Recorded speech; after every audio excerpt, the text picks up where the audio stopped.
the place won't have looked the same, that's for sure. Not the way it did when Paul McCartney made his debut at the Cavern with the Beatles at lunchtime on February 9, 1961.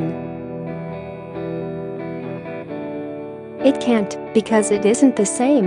It isn't even in the same place, the original Cavern having been demolished in a fit of Liverpool lunacy back in the 70s. The club where McCartney played a free one-off gig yesterday, though it's on the same Matthew Street and has been a tourist focal point for 30 years, is of heritage rebuilt close to the sacred spot of legend, if not actually on it. It doesn't matter. Share this article, share the 270 fans who queued for hours in the sweltering heat, or who will view the film when it's shown, won't mind. Paul isn't the same as that 18-year-old who first went there, and nor are the fans who saw him there then. He is 76 now, and a night, though he chose to drive himself to the venue for the 2-hour lunchtime performance.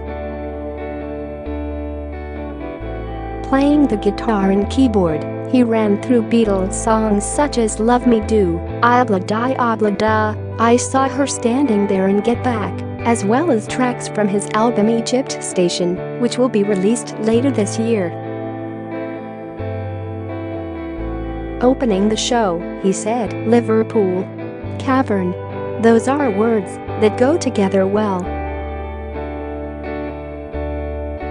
Few would have missed his play on the lyrics of the song Michelle. After playing Magical Mystery Tour, he said, "All those years ago we came here and played, and we didn't know if we had any future.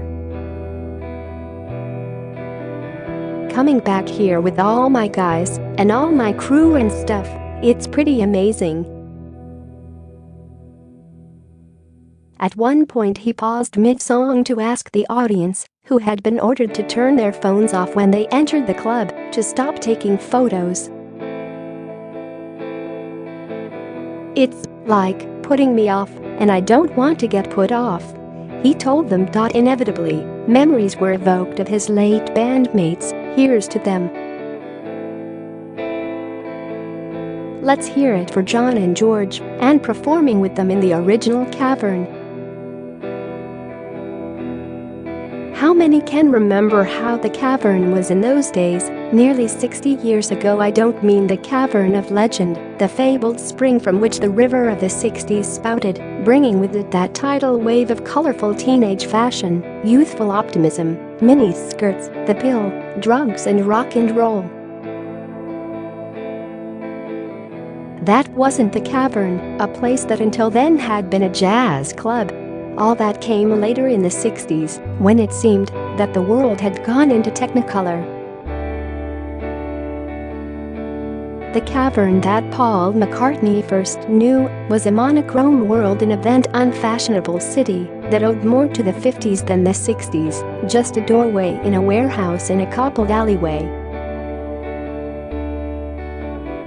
Not far from the pierhead, the club's entrance was surrounded for much of the day by trucks and vans disgorging or picking up boxes of fresh produce, the essence of which would lace the surrounding atmosphere with the cloying aroma of ripening fruit. Inside, 17 steps led to 3 airless, barrel-shaped cellars, with a couple of smaller ones to the sides, where, in the days before anyone worried too much about ventilators or air conditioning, the walls would quickly become damp with teenage perspiration. Paul's father used to think the place was a health hazard with all that sweat and electricity locked in there together. Although, over the couple of years that the Beatles played in the Cavern and their local fame grew, students would start to attend. Most of their first audiences were made up of working-class young people in their first jobs from offices and shops in the surrounding district. They called themselves Cavernites, and they only got into the club if they adhered to some strict rules. While the Beatles were allowed to wear the black leather stage suits they'd brought back from Hamburg, where they'd recently been playing, the fans had to be much more circumspect in their dress. For instance, jeans weren't allowed. Boys in denim, it was believed by the management, were the rougher types and therefore not welcome. The girls who might attend at the lunchtime sessions would mainly be typists, shop workers or hairdressers' assistants, and they would have to be appropriately dressed too, in their sensible, if drab, skirts and back-combed beehive hair.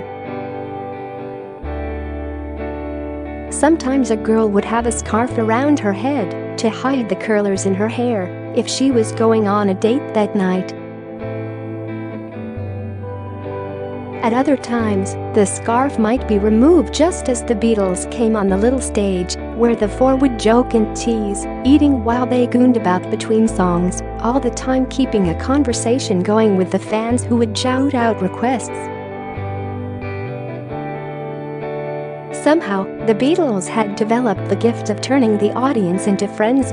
When something went wrong with an amp or a microphone, as it often did, they didn't panic and wonder what to say next. Instead, they would simply amuse the fans and maybe have a communal sing-song until the problem was mended. For this, the Beatles, who would often play 2 other gigs in other Liverpool venues on the same day, earned a total of £5 for a 2-hour session, just over £1 each, with their fans paying a shilling to get in, where they could swap their luncheon vouchers, often given to them by their employers, for a Cavern cob, a roll, and a bowl of soup. Obviously, there was no alcohol on sale, but a cup of tea cost v-pence. As for drugs, they hadn't yet reached Liverpool. Not even the Beatles had tried them, other than for the amphetamines they'd been given in Germany. Part of the myth of the Cavern is that the Beatles tried out their early hits for the Cavern audiences. They did, but not often. Lennon and McCartney never thought their own songs were as good as those by Chuck Berry and Buddy Holly that they liked to play, and the audiences really wanted to hear stomping hits they already knew, not songs that might become hits in the future. That it would be from this modest cheap chrysalis of a former wine cellar that the Beatles would emerge, fully formed, less than 2 years later, seems ever more unlikely the further away in time we get from it. Yet it happened. As Paul put it so understatedly yesterday, we did okay.